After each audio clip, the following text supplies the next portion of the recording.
Bismillahirrahmanirrahim. Assalamualaikum warahmatullahi wabarakatuh. Alhamdulillah, alhamdulillahillazi khalaqal insan, khalaqal insan wa alhamdulillahillazi hadana li hada wa ma kunna linahtadiya laula an hadanallah. Asyhadu an la ilaha illallah wahdahu la syarika lah wa asyhadu anna Muhammadan abduhu wa rasuluh allazi la nabiyya ba'dah.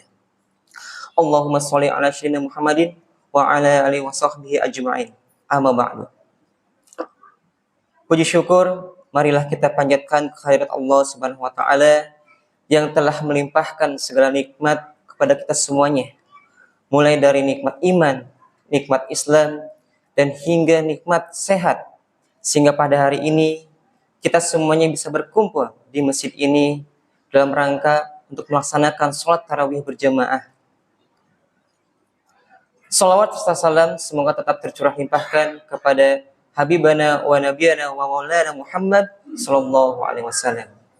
Juga tidak lupa kepada para sahabatnya, para tabi'in-tabi'innya, dan juga hingga kita termasuk umatnya hingga akhir zaman. Para hadirin sidang tarawih rahimakumullah. Insyaallah pada kesempatan kali ini saya akan menyampaikan kultum mengenai keutamaan sholat berjamaah di bulan Ramadan. Namun sebelum menjelaskan mengenai keutamaan, mari kita menjelaskan terlebih dahulu mengenai hukum sholat berjamaah di masjid terlebih dahulu. Hukum sholat berjamaah. Menurut para ulama memiliki perbedaan pendapat tentang bagaimana hukum melaksanakan sholat secara berjamaah. Yang pertama, sebagian ulama dari mazhab Syafi'i dan Maliki menyatakan bahwa hukum dari sholat berjamaah itu adalah fardu kifayah. Sedangkan sebagian ulama yang lainnya menyatakan bahwa hukum sholat berjamaah adalah sunnah muakkad. Para ulama dari mazhab Hanafi menyatakan bahwa hukum sholat berjamaah itu adalah wajib. Sedangkan menurut para ulama dari mazhab Hambali menyatakan bahwa hukum sholat berjamaah adalah fardu ain bagi setiap muslim laki-laki yang telah balik dan akan mengakibatkan dosa apabila mereka meninggalkannya. Akan tetapi pada dasarnya berjamaah bukanlah termasuk dalam syarat sahnya sholat. Sehingga apabila sholat dikerjakan sendirian, sholat tersebut akan tetap sah. Namun kembali lagi kepada tadi, perbedaan pendapat tentu akan ada daripada para ulama tersebut. Nah, kemudian, untuk selanjutnya adalah keutamaan dari sholat berjamaah. Yang pertama, Allah Subhanahu wa taala akan melipat gandakan pahala bagi mereka yang melaksanakan sholat secara berjamaah. Rasulullah Shallallahu Alaihi Wasallam bersabda, sholat seorang laki-laki dengan berjamaah dibanding sholatnya di rumah atau pasarnya lebih utama, dilipat gandakan pahalanya dengan 25 kali lipat.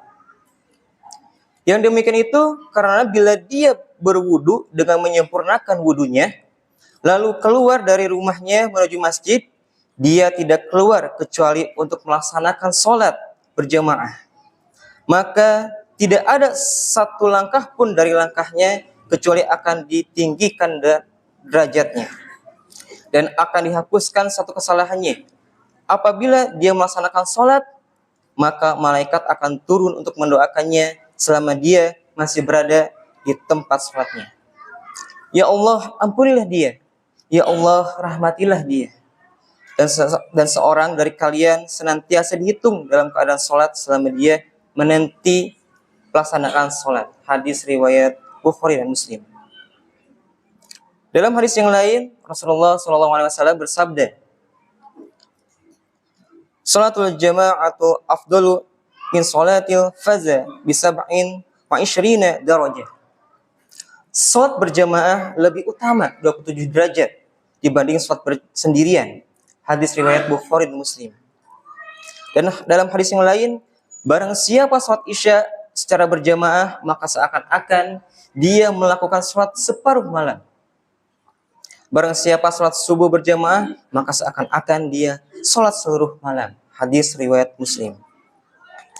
Yang kedua, mereka akan terhindar dari gangguan syaitan. Dalam suatu hadis dijelaskan Rasulullah SAW bersabda, tidaklah tiga orang di suatu desa atau lembah yang tidak didirikan sholat berjamaah di lingkungan mereka, melainkan setan telah menguasai mereka. Karena itu, tetaplah kalian sholat berjamaah, karena sesungguhnya serigala itu hanya akan menerkam kambing yang sendirian, jauh dari kawan-kawannya. Hadis riwayat Abu Daud dan An-Nasai. Yang ketiga, Allah Subhanahu wa taala akan menaunginya di hari kiamat kelak. Rasulullah SAW bersabda, ada 7 golongan yang akan dinaungi oleh Allah di bawah naungannya pada hari yang tidak ada naungan kecuali naungannya. Imam yang adil, pemuda yang tumbuh dalam beribadah kepada Rabb-Nya, seseorang yang hatinya bergantung di masjid-masjid, 2 orang yang saling mencintai karena Allah, berkumpul dan berpisah karenanya, seseorang yang diinginkan berzina oleh wanita yang memiliki kedudukan dan kecantikan, maka ia mengatakan, sesungguhnya aku takut pada Allah.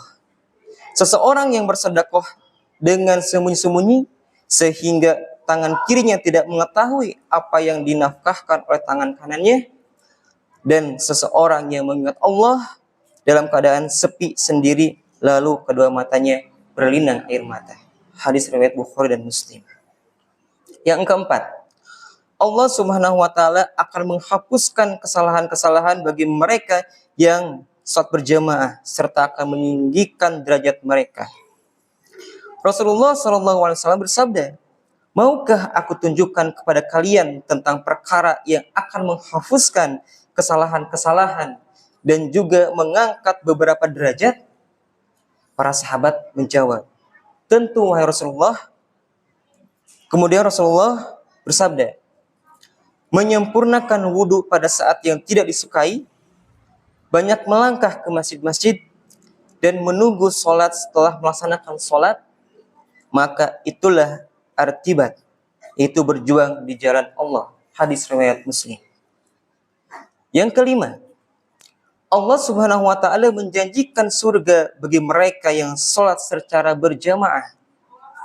Rasulullah SAW bersabda, ada 3 golongan yang semuanya dijamin oleh Allah Ta'ala, yaitu orang yang keluar untuk berperang di jalan Allah, maka ia dijamin oleh Allah hingga dia mewafatkannya lalu memasukkannya ke dalam surga, atau mengembalikannya dengan membawa pahala dan ghanimah.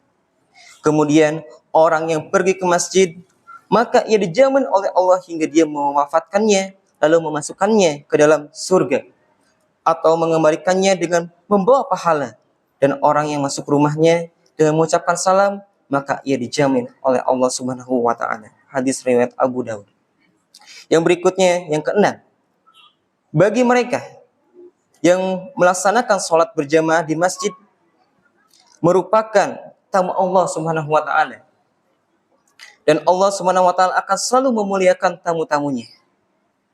Barang siapa yang berwudu di rumahnya dengan sempurna, kemudian mendatangi masjid, maka ia adalah tamu Allah.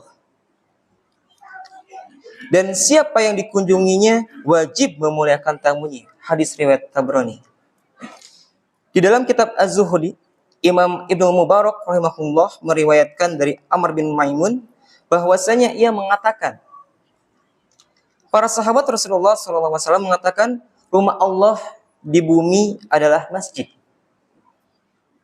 Dan Allah wajib memuliakan siapa yang mengunjunginya di dalamnya. Yang ketujuh, sholat berjamaah dapat menghindarkan seseorang dari sifat nifak. Rasulullah SAW bersabda, barang siapa yang ingin bertemu dengan Allah kelak dalam keadaan sebagai seorang muslim, maka hendaklah dia memelihara sholat setiap kali ia mendengar panggilan sholat. Sesungguhnya Allah telah mengisyaratkan sunnah huda, jalan-jalan petunjuk. Dan sesungguhnya sholat berjamaah merupakan bagian dari sunanil huda. apabila kamu sholat sendirian di rumahmu seperti kebiasaan sholat yang dilakukan oleh seorang mukhalif yang meninggalkan sholat berjamaah ini, berarti kamu telah meninggalkan sunnah nabimu. Apabila kamu telah meninggalkan sunnah nabimu, berarti kamu telah tersesat. Tiada seorang pun yang bersuci berwudu dengan sebaik-baiknya. Kemudian dia pergi menuju salah satu masjid, melainkan Allah mencatat baginya untuk setiap langkah yang diayunkannya satu kebajikan, dan diangkat derajatnya satu tingkat, dan dihapuskan baginya satu dosa. Sesungguhnya kami berpendapat tiada seorang pun yang meninggalkan sholat berjamaah melainkan seorang munafik yang jelas-jelas nifak. Dan sesungguhnya pada masa dahulu ada seorang pria yang datang untuk sholat berjamaah dengan dipapah oleh dua orang laki-laki sampai ia didirikan di dalam barisan saf sholat berjamaah. Hadis riwayat Muslim. Rasulullah SAW bersabda,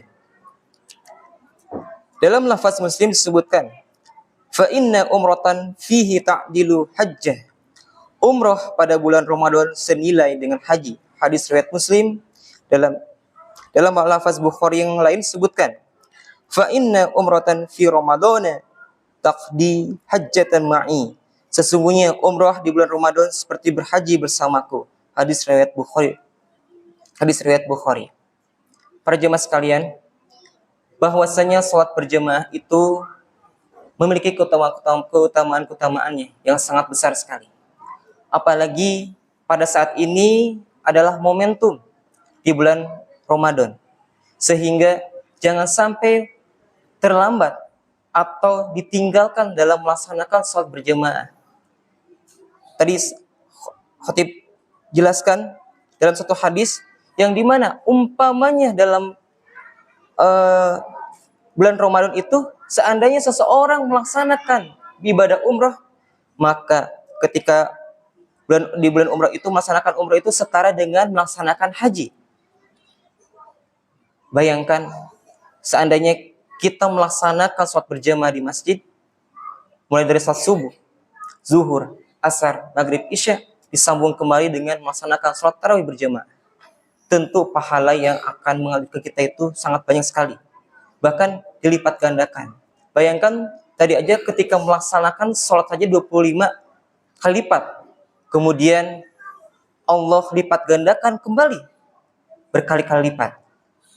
Dalam satu hadis lain dari Abu Hurairah radhiyallahu anhu, berikut bunyi sabda Nabi Muhammad, setiap amal Ibnu Adam manusia dilipat gandakan, kebaikan 10 kali lipat sampai 700 kali lipat. Allah Subhanahu wa taala berfirman, kecuali puasa, sesungguhnya puasa milikku dan saya akan membalasnya. Ia yang orang puasa meninggalkan syahwat dan makan karenaku. Hadis riwayat Imam Muslim. Maka para jamaah sekalian, bahwa orang-orang yang kemudian melaksanakan ibadah sholat berjamaah di masjid, tentu akan Allah langsung berikan pahalanya berlipat-lipatkan. Demikian yang bisa saya sampaikan. Mohon maaf apabila ada kekurangan dalam penyampaian kata-kata. Wassalamualaikum warahmatullahi wabarakatuh.